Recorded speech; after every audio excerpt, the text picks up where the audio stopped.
One of the things I love about doing this podcast is getting to uncover the stories of animals that have been forgotten. And today's episode is the perfect example of that.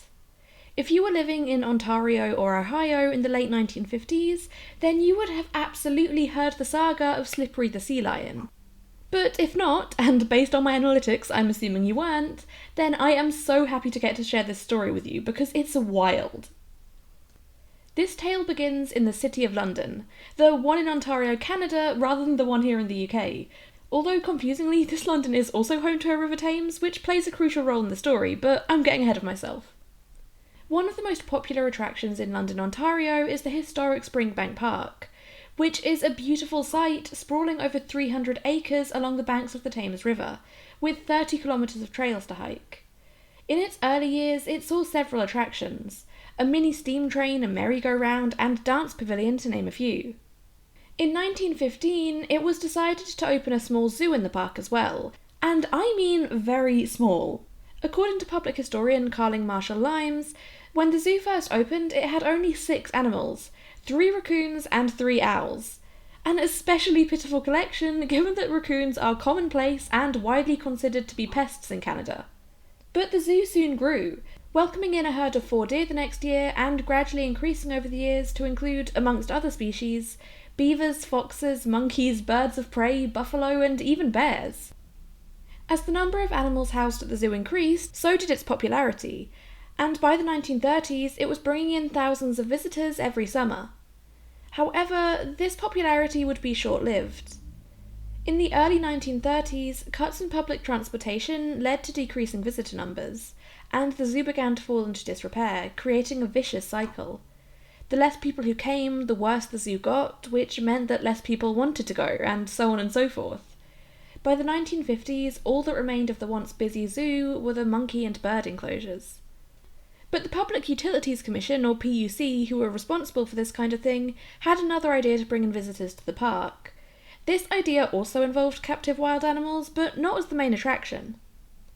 The baby boom that followed the Second World War meant that there was suddenly an increased demand for children's entertainment, and one of the business models that sprung up to fill this niche were fairy tale parks. Think of them as a sort of low-budget early Disneyland. These amusement parks were the hot new thing in the early 50s, and while today the term amusement park brings forth images of roller coasters and big fancy rides, these were much more modest affairs. They weren't designed to be a location for a week-long holiday or even a full day trip. They were just meant to be somewhere local that you could take your kids for a few hours of fun. They would often feature life-size figurines of fairy tale characters and little themed buildings, and in the case of London's fairy tale park, live animals. Storybook Gardens, as it would later be named, had several animal attractions when it opened, including a real-life hickory-dickory dock clock with live mice living in it, Old MacDonald's farm, a Goldilocks and the 3 Bears attraction which featured 3 actual bear cubs, and a small pool for sea lions, which is of course what we'll be focusing on in this episode. Construction of the park had started in earnest in spring 1958, ready for a summer opening, and as part of this they were of course building the enclosures for the animals. Except they were perhaps a little premature in bringing in the new residents.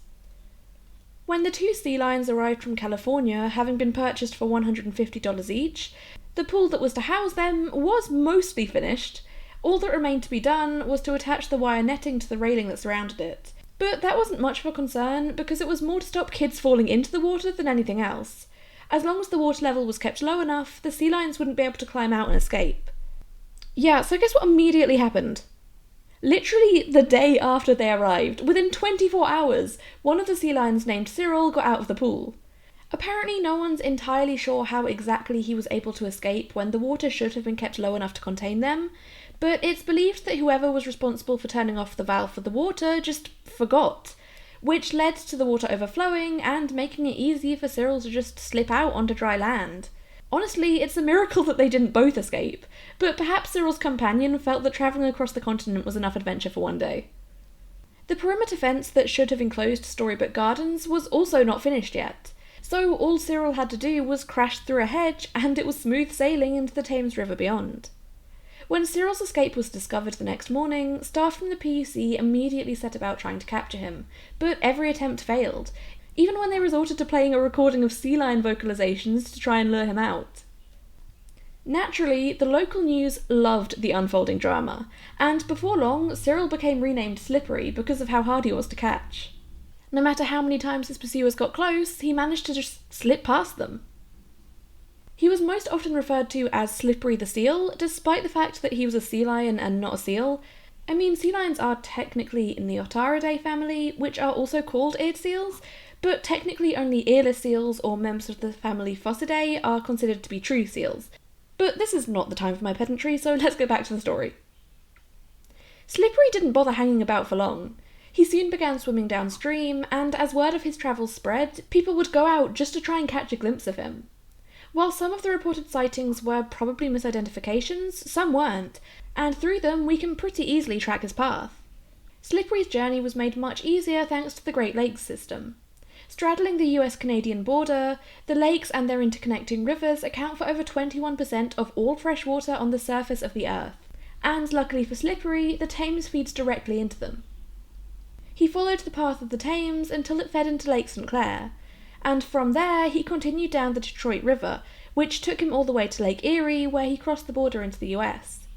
As Slippery travelled, so did word of his daring escape, and his infamy only rose, especially after newspaper The London Free Press offered a $200 reward for his safe capture and return. People were so enamoured with the story that they began forming official fan clubs, but they weren't just for Slippery. A lot of people seemed just as interested in his companion, who was now all alone in the pool at Storybook Gardens. I couldn't find anywhere what this sea lion's name had initially been. I couldn't even find a definitive answer as to whether they were male or female. But just like Slippery had been renamed following his escape, so was this one. They were dubbed Lonesome, which, way to rub in the fact that their only friend in the world just abandoned them. Despite the slightly insensitive name, a lot of people took pity on Lonesome, who was now all alone in the world. And so fans from both Canada and the US began sending them fish in the post, and I do not want to imagine the smell of those packages when they arrived. As it would happen, the path that Slippery was taking was pretty much the best route he could have gone if his goal was to return to California, which some people at the time theorised might have been the case, although obviously there's no way that Slippery himself would have known that. And if he was planning to get back to his old home, then he clearly wasn't in a rush, because he seemed to settle for a while in Ohio, specifically in the Maumee River near the town of Toledo. And it wasn't long until local residents began phoning in sightings, which led to Phil Skeldon of the Toledo Zoo being dispatched to see if he could be the one to finally capture this unlikely fugitive. Although initially sceptical of these sightings, thinking they were probably just people seeing a swimming dog and getting overexcited about it, when Skeldon went to investigate reports that Slippery had been seen in the town of Sandusky near the Cedar Point amusement park, he did indeed find the world's most famous sea lion chilling out and sunbathing on the shore of Lake Erie. A crowd had already begun to gather, all eager to see if Slippery's time on the run was finally up. And at first, it appeared that it was. Skeldon managed to get 2 tranquilizer darts into him, which didn't knock him unconscious, but seemed to subdue him enough that Skeldon felt safe going in for the capture. But as he approached, Slippery suddenly realised what was going on, and the rush of adrenaline seemed to be enough to overpower the tranquilizers. He took off in a flash, disappearing into the waters of the lake, and despite a lengthy boat chase, eventually the would-be bounty hunters had to give up and return to the zoo empty-handed. If you're wondering how Slippery could take 2 hits of tranquilizer and still be so, well, untranquilized, that's because at this time, this was all still very new technology, and the exact doses needed for each species weren't really known. What was known, though, was that if you accidentally gave an animal too much, it would kill them, and that was obviously the last thing anyone wanted to do. Not only would you be missing out on the cash reward, but you'd also face a tidal wave of public backlash if you were the one to kill everyone's favourite marine mammal.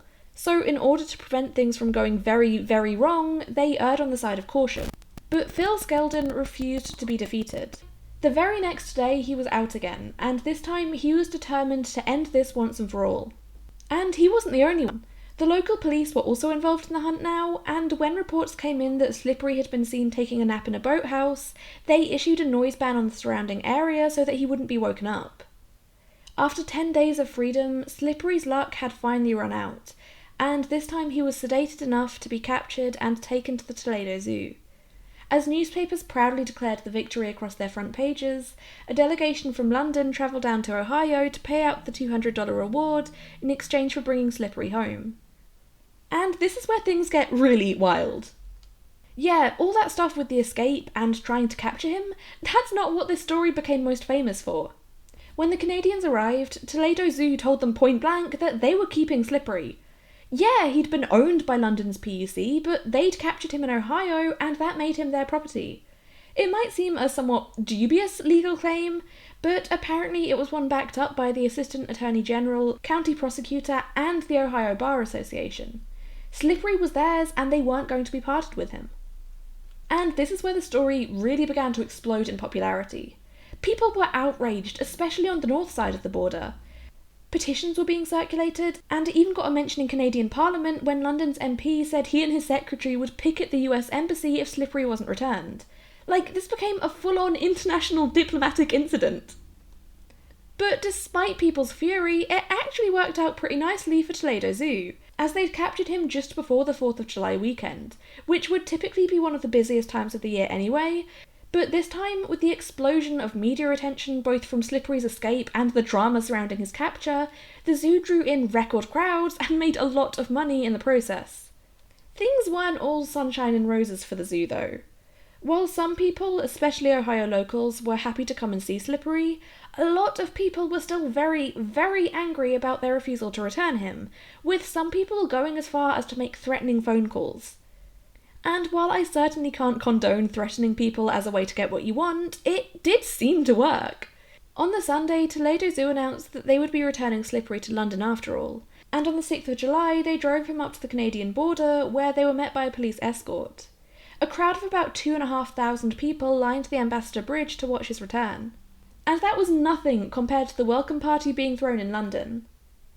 The mayor had officially declared it to be Slippery Day, and there was a whole parade complete with brass bands, performers, and a crowd of about 50,000 people, which was approximately half the city's population at the time, and it's also said to be a larger turnout than Queen Elizabeth got when she'd visited London almost 20 years earlier.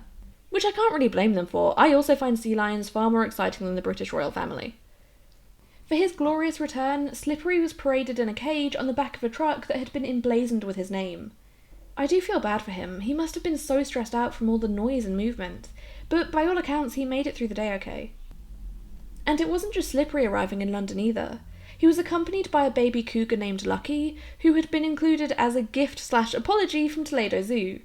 I genuinely couldn't find out anything about her other than a passing mention, so I have no idea what happened to her after that. Like, did she live at Storybook Gardens? Was she moved to a different zoo? Did she even live long enough for either of those things to happen? I don't have a clue. When Slippery was finally returned to Storybook Gardens, he was presented with a bouquet of flowers by a young girl, and officials involved in his return then attended a formal reception held at a nearby hotel, where London's mayor showed the city's gratitude to Skeldon by presenting him with a portrait of the sea lion. And on the 11th of July, a second gift, a so-called friendship pledge, was given to Toledo Zoo in the form of 2 beavers, because apparently live animals are just currency now, sure. Storybook Gardens had opened to the public not long after Slippery had escaped, and they'd been pulling in good numbers. But once their most famous resident was back, crowds were clamouring to get in and see him in person now he'd finally been returned to Lonesome, who seemingly kept their name despite no longer being alone. Again, it's just brutal. Slippery remained one of Storybook Gardens' star attractions for the next decade, until he finally passed away in the winter of 1967 at the age of 11. A bronze statue in his honour would later be erected at the park, and from what I can tell it still stands to this day, though there's no plaque explaining who he was or why he was famous, so to most modern visitors he's just some random seal. When Slippery was first buried, his final resting place was marked with a large boulder, with a plaque telling his story and a second plaque on the fence marking the spot where he went into the river. However, it seems that all of these memorials to him were removed and lost during renovations to the park, and so the exact location of his grave is unknown. Storybook Gardens is still open to this day, though it's changed a lot in the almost 70 years since Slippery made headlines. The sea lion pool no longer exists, and a child-sized miniature village now stands in its place. For a while, a cartoon effigy of Slippery was used as the park's mascot, and they even had a water park called Slippery's Great Escape. But both of those things have also since been left in the past, and now Slippery's story has been more or less forgotten. The statue is the only physical reminder that he existed at all, and like I said, there's nothing paired with it to indicate who it's supposed to represent. Which isn't to say that Slippery's been completely forgotten. I mean, I wouldn't have been able to make this episode if I hadn't heard about him and managed to find enough sources to work into a script. And he's had mentions in books, documentaries, and even a play. And at the height of his fame, there was even Slippery merch for tourists. But for the most part, he's slipped from the public consciousness. Which wasn't an intentional pun, but I'm not mad about it. And look, I know it sounds like I'm starting to wrap up for the end of the episode, but there's one final twist I haven't told you about yet. Yeah, I said this story was wild. Some years after the Slippery saga, I don't know if this was before or after he passed away, Phil Skeldon came forward and admitted to the fact that a lot of the Slippery drama had actually been manufactured between Toledo Zoo and Storybook Gardens. It was a hoax, a publicity stunt. It was pretty simple. Skeldon and Toledo Zoo would refuse to return Slippery, deliberately causing an uproar and a massive increase in press coverage in what feels very much like an early example of rage bait. They knew that this level of controversy would reach a lot more people, and would result in a lot more people wanting to come and see the sea lion at the centre of it all, wherever he was being kept. Toledo Zoo would get to keep him over the 4th of July weekend and take advantage of Slippery's newfound fame, and then they'd pretend to change their minds and decide that London could have him back after all, which would massively boost the number of visitors coming to Storybook Gardens in its opening few weeks. It was all just a carefully crafted ruse. Well, not all of it. Slippery really did escape and make his way down to Ohio. After Skeldon came forward with the truth, some people did theorise that perhaps the whole thing was a hoax on Storybook's part, that they'd deliberately released Slippery, or at least knowingly allowed him to escape, to drum up attention for their grand opening. But that's been pretty conclusively written off. There was no guarantee that Slippery would take the route that he did, or even that he'd stay alive long enough to. It just wouldn't have been worth the risk for Storybook Gardens after the amount they'd paid for him. Not to mention the fact that if Slippery had escaped and disappeared for good, or come to a sticky end, it wouldn't have done anything to improve their popularity. If anything, it would probably have harmed their attendance. The escape and subsequent journey were genuine, there's no doubt about that. But there's also no doubt that Storybook Gardens did decide to take advantage of the situation once it had happened. And now we have finally reached the end of Slippery's winding tale. As far as I know, there are no more twists or reveals, but who knows? Maybe one day someone will come forward with evidence that this whole thing was a hoax. Maybe Slippery didn't even exist, who knows? Thank you so much for listening to this week's episode of the Animal Nerd Podcast. If you enjoyed it, then it would mean the world to me if you could support the show in any way that you can, whether that's through sharing it with your friends, leaving us a positive review or rating in your podcast player, or liking the video and leaving a comment if you're listening via YouTube. And of course, whatever platform you're on, you should subscribe so that you never miss a new episode. Any and all money made through this podcast goes directly to Animal Sanctuary The Little Rescue Zoo, which at the time of recording has just had a very exciting new intake of rescue animals, but I don't know how much is public yet, so I won't spoil it for you. But you should definitely subscribe to their YouTube channel if you haven't already, because there is some very cute content coming in the pipeline, let me tell you. All sources used in this episode can be found in the show notes, along with our social medias, contact info, all that good stuff. And yeah, I think that's everything. Thank you again so much for listening, and I will see you in the next one. And I hope my dog was not too annoying snorting in the background. Stay wild, friends!